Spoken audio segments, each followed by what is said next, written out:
میرا بچہ میرے لیے خوش بخت ثابت ہوا کہ اس کے آنے کی خوشی ملتے ہی مجھے ایک اچھی جگہ ملازمت مل گئی۔ ملازمت کرتے کرتے مجھے 8 مہینے ہونے کو آئے تھے۔ یہ میری ڈلیوری کے آخری دن تھے جب مجھے دفتر کے مالک نے چھٹی دی اور کہا کہ میں اپنا خیال رکھوں۔ میں ابا کے دوست کی بیوی کو ہی اپنے ساتھ لیے ہسپتال چلی گئی جہاں میری ڈلیوری ہونی تھی۔ یوں میں نے ایک خوبصورت بیٹے کو جنم دیا جس کا نام میں نے ازلان رکھا۔ ابا کے دوست کی بیوی نے مجھے ٹھیک ہونے کے بعد بہت منتوں سے کہا کہ وہ مجھے اپنے ساتھ گھر لے جانا چاہتی ہیں، لیکن میں نہ مانی، بلکہ میں نے ان کے ہی قریب ایک کرائے کے گھر میں رہنا مناسب سمجھا، کیونکہ میں مزید ان پر بوجھ نہیں بننا چاہتی تھی۔ میں سمجھ سکتی تھی کہ اب میں ایک نہیں بلکہ میرے ساتھ میرا بیٹا بھی ہے جس کے لیے مجھے سب کچھ خود ہی کرنا ہے۔ وقت گزرنے لگا اور میں اپنے بیٹے کی پرورش میں دن رات ایک کرنے لگی۔ میرا بیٹا 10 سال کا ہو چکا تھا۔ میں نے اسے بہترین اسکول میں ڈالا تاکہ وہ ایک اچھا انسان بن سکے۔ وہ دن بھی آن پہنچا جب میری محنت رنگ لائی۔ میرا بیٹا ایک اچھے عہدے پر فائز سرکاری آفیسر بن چکا تھا۔ اب ہمارے پاس ہمارا اپنا ایک چھوٹا سا گھر موجود تھا۔ میرا بیٹا میرا بہت فرما بردار تھا۔ اس کی محبت میرے لیے بے پناہ تھی۔ میرے دل میں ابھی خدا ترسی پہلے کی طرح موجود تھی۔ میں محلے کے تمام لوگوں میں معزز مانی جاتی تھی۔ جوں جوں وقت گزرتا رہا تھا میں بھی بڑھاپے کی طرف بڑھ رہی تھی۔ بیماریوں نے میرے گرد اپنا گھیراؤ تنگ کرنا شروع کر دیا تھا۔ ایسے میں میری بس ایک ہی خواہش تھی کہ میں کسی طرح اپنے بیٹے کے سر پر صحرا سجا دیکھ سکوں اور اپنا عمرے کا خواب مکمل کر سکوں۔ پر نہ جانے قسمت کو کیا منظور تھا۔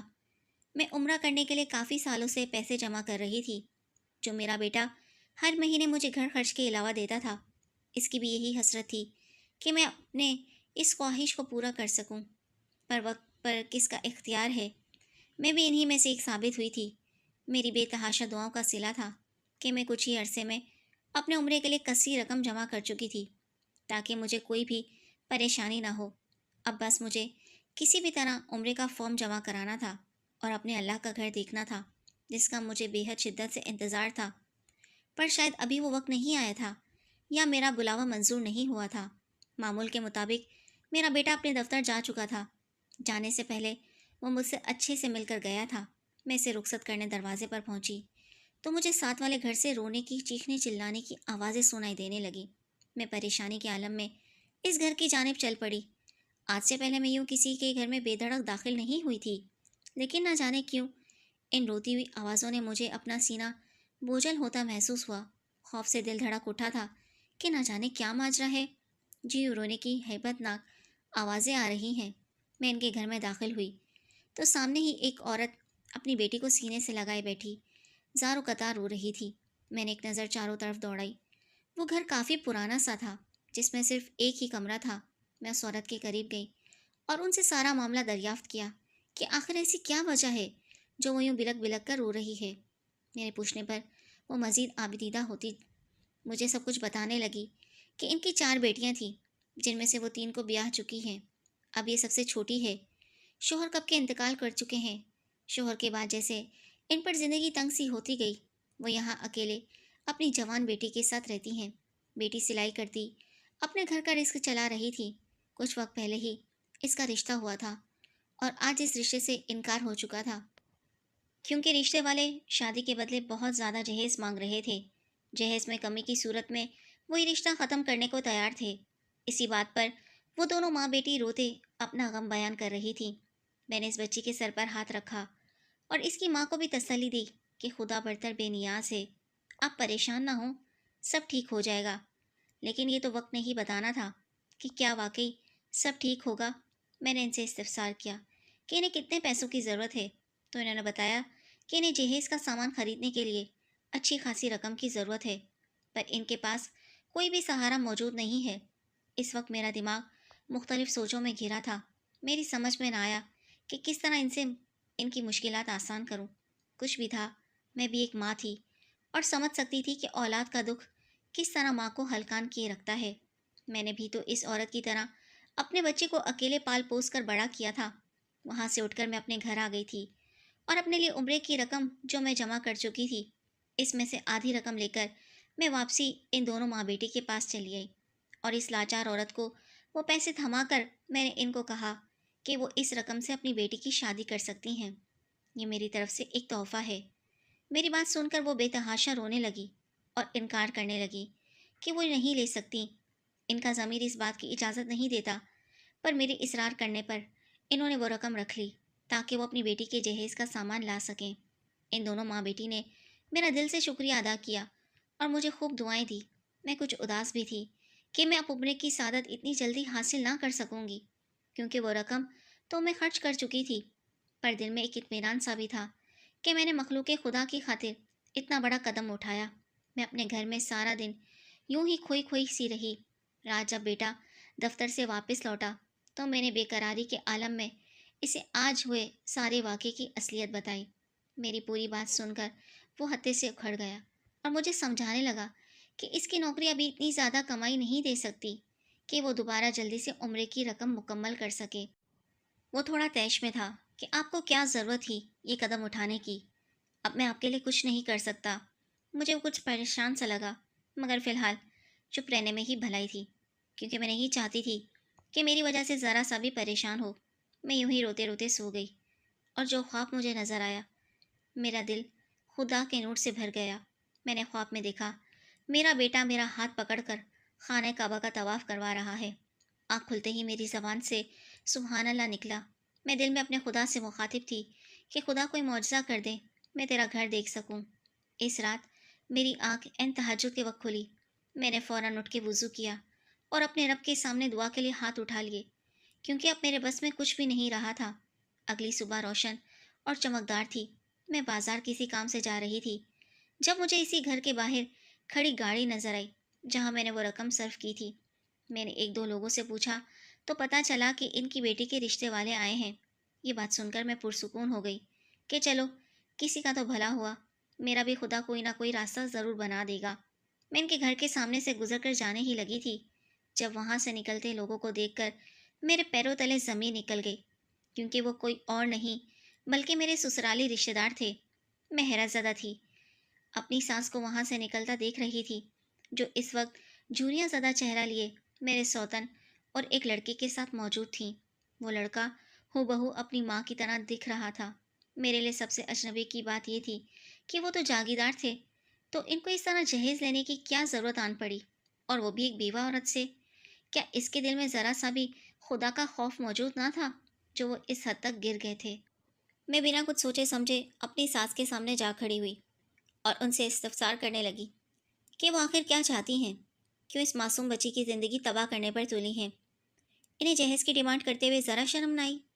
میری بات سنتے وہ ماں بیٹی بھی گھر سے باہر نکل آئی تھیں۔ میری ساس اتنے سالوں بعد مجھے اپنے سامنے دیکھ کر بھی پہچان چکی تھی۔ وہ ہکا بکا سی مجھے اپنے سامنے زندہ و سلامت دیکھ رہی تھی۔ شاید انہیں اس بات کی امید نہیں تھی کہ ان کے بیٹے کے دھوکے کے بعد بھی میں زندہ اور خوش باش ہوں۔ اس سے پہلے کہ میری ساس کوئی جواب دیتی، جب میری سوتن میرے سامنے تن کر کھڑی ہو گئی اور مجھے کھڑی کھوٹی سنانے لگی کہ تم ہوتی کون ہو ہمارے بارے میں یہ سب کہنے والی، اور ہم نے ان کے ہاتھ پاؤں نہیں جوڑے تھے جہیز دینے کے لیے، یہ لوگ ہی میرے بیٹے سے رشتہ کرنے کے لیے مرے جا رہے تھے۔ میں اچھے سے اس کی خصلت جانتی تھی، وہ ایک مفاد پرست عورت تھی، پر وہ کسی لڑکی کے بارے میں اس قدر پستی میں گری سوچ رکھ سکتی ہے، اس بات کا مجھے یقین نہ تھا۔ میں نے بھی بنا کسی لحاظ کے اسے سنائی اور ساتھ میں یہ بھی کہہ دیا تھا کہ یہ رشتہ تو کسی صورت نہیں ہوگا۔ میں اپنی طرح ایک اور زینت بنتے نہیں دیکھنا چاہتی تھی۔ اس سارے ماجرے کے دوران میری سانس بالکل خاموش تماشائی بنی کھڑی تھی۔ میری سوتن میری ساری بات سن کر سر جھٹک کر اپنے بیٹے کو لیے وہاں سے جا چکی تھی۔ اب پیچھے میری ساس اور میں رہ گئے تھے۔ وہ مجھے دیکھ کر پوچھے بنا نہ رہ سکیں کہ میں اتنے سالوں تک کہاں تھی۔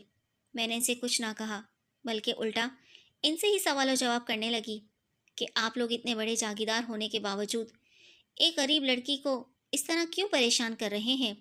میری بات سن کر وہ آبدیدہ ہو گئی اور مجھے ساری بات بتانے لگی کہ میرے جانے کے بعد حویلی میں کیا کچھ ہو چکا تھا۔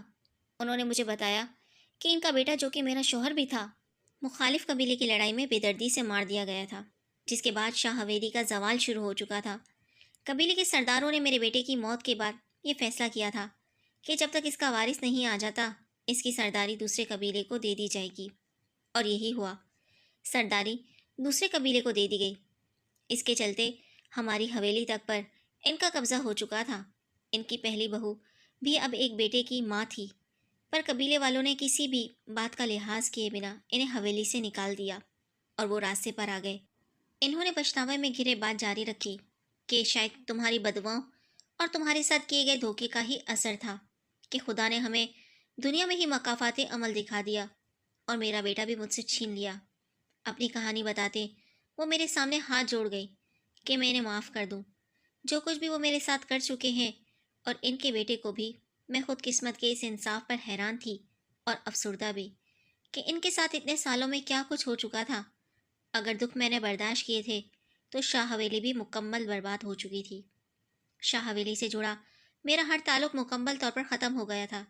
نہ جانے کیوں اپنے شوہر کی موت پر میرا دل غم سے بھر سا گیا تھا۔ وہ میری زندگی میں آنے والا پہلا مرد تھا۔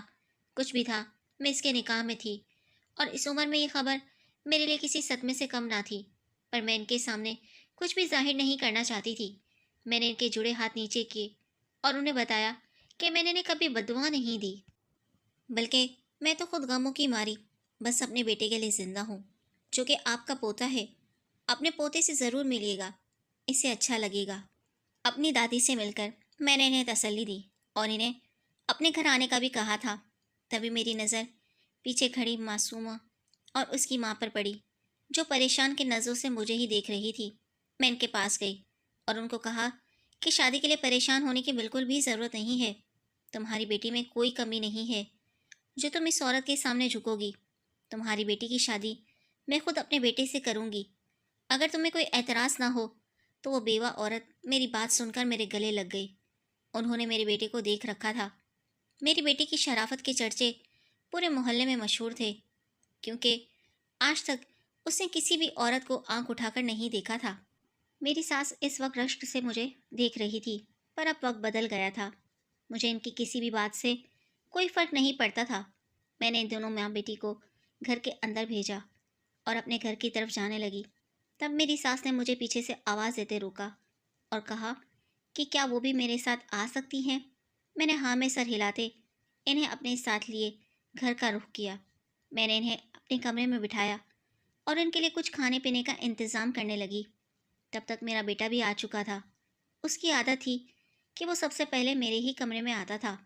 وہ میرے کمرے میں آیا، وہاں ایک انجان عورت کو دیکھ کر سیدھا باہر کا رخ کیا اور میری تلاش میں کچن تک چلا آیا، جہاں میں کام میں مصروف تھی۔ وہ مجھے سلام کرتے میرے کمرے میں موجود عورت کے بارے میں استفسار کرنے لگا کہ وہ عورت کون تھی اور میرے کمرے میں کیا کر رہی تھی۔ میں نے گہرا سانس بھرتے اس کے سوالوں کے لیے خود کو تیار کیا۔ ایک نہ ایک دن تو یہ حقیقت اس کے سامنے آنی تھی کہ وہ شاہ حویلی کا وارث ہے۔ میں نے اسے ساتھ لیے اپنے کمرے کا رخ کیا جہاں میری ساس موجود تھی۔ ان کے سامنے ہی میں نے اپنے بیٹے کے سامنے ساری اصلیت کھول کر بتا دی تھی کہ شادی کے بعد میرے ساتھ کیا کیا ہوا اور کس طرح ہم اس شہر میں آئے، اور اس عورت سے میرے بیٹے کا کیا رشتہ ہے۔ میرا بیٹا حیران پریشان ساتھ میری ساری باتیں سن رہا تھا۔ وہ اکثر مجھ سے اپنے باپ کے بارے میں پوچھتا رہتا تھا، مگر میں نے آج تک اسے کچھ نہیں بتایا تھا، کیونکہ میں اسے دوہری اذیت کا شکار نہیں کرنا چاہتی تھی۔ جو دکھ میں برداشت کر چکی تھی وہ میں اسے دینے کا سوچ بھی نہیں سکتی تھی۔ میرا بیٹا ایک مکمل شخصیت تھا۔ میں اسے کسی بھی احساس سے کمتری میں مبتلا دیکھ کر گھٹ گھٹ کر نہیں مرنا چاہتی تھی۔ میری ساس میرے بیٹے کی طرف آتی، اسے چومنے لگی اور گلے سے لگا کر خوب رونے لگی کہ وہ ان کے بیٹے کی آخری نشانی تھا اور ہو بہو ان کے بیٹے سے ملتا تھا۔ پر میرا بیٹا ان سے صحیح سے نہ ملا تھا اور کمرے سے نکلتا چلا گیا۔ میں نے اپنی ساس کو سنبھالا، جو روتے ہوئے بے حال ہو رہی تھی۔ مجھ سے مل کر دوبارہ آنے کا وعدہ کرتی وہ واپس اپنی دوسری بہو کے گھر کی طرف چل دی جہاں ان کا ٹھکانہ تھا۔ میں نے انہیں بہت روکنے کی کوشش کی پر وہ نہ رکی۔ ان کا کہنا تھا کہ وہ اس طرح سے اپنے پوتے کو تکلیف نہیں دینا چاہتی۔ ان کے جانے کے بعد میں اپنے بیٹے کے کمرے میں چلی آئی، جو بیڈ پر سر تھامے بیٹھا تھا، جیسے ابھی ساری کہانی سمجھنے کی کوشش کر رہا ہو۔ میں اس کے پاس بیٹھی تو اسے مجھے سختی سے منع کر دیا کہ آج کے بعد